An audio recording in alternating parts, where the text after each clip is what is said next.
Warga Kecamatan Biringkanaya, Kota Makassar mengeluhkan banjir yang sering terjadi di wilayahnya.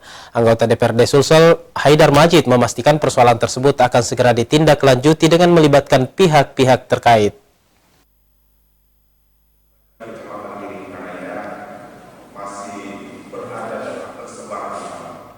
Anggota DPRD Sulawesi Selatan Haidar Majid menggelar reses masa sidang 2 tahun 2021-2022 di Asrama Haji Sudiang, Rabu kemarin.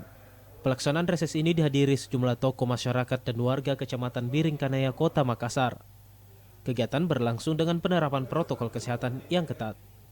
Dalam kesempatan ini, Haidar menerima berbagai aspirasi dari warga terkait permasalahan di lingkungannya, seperti banjir yang masih menghantui warga Makassar setiap musim penghujan.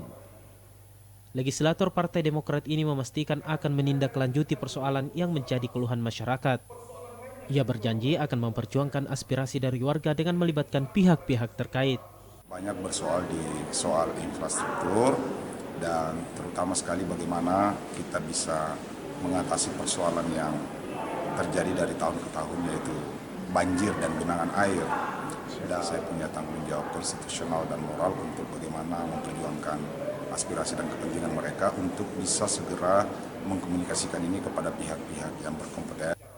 Ketua fraksi Demokrat Sulsel ini berharap persoalan banjir di Kota Makassar bisa teratasi, sehingga masyarakat dapat beraktivitas normal meski di tengah musim penghujan.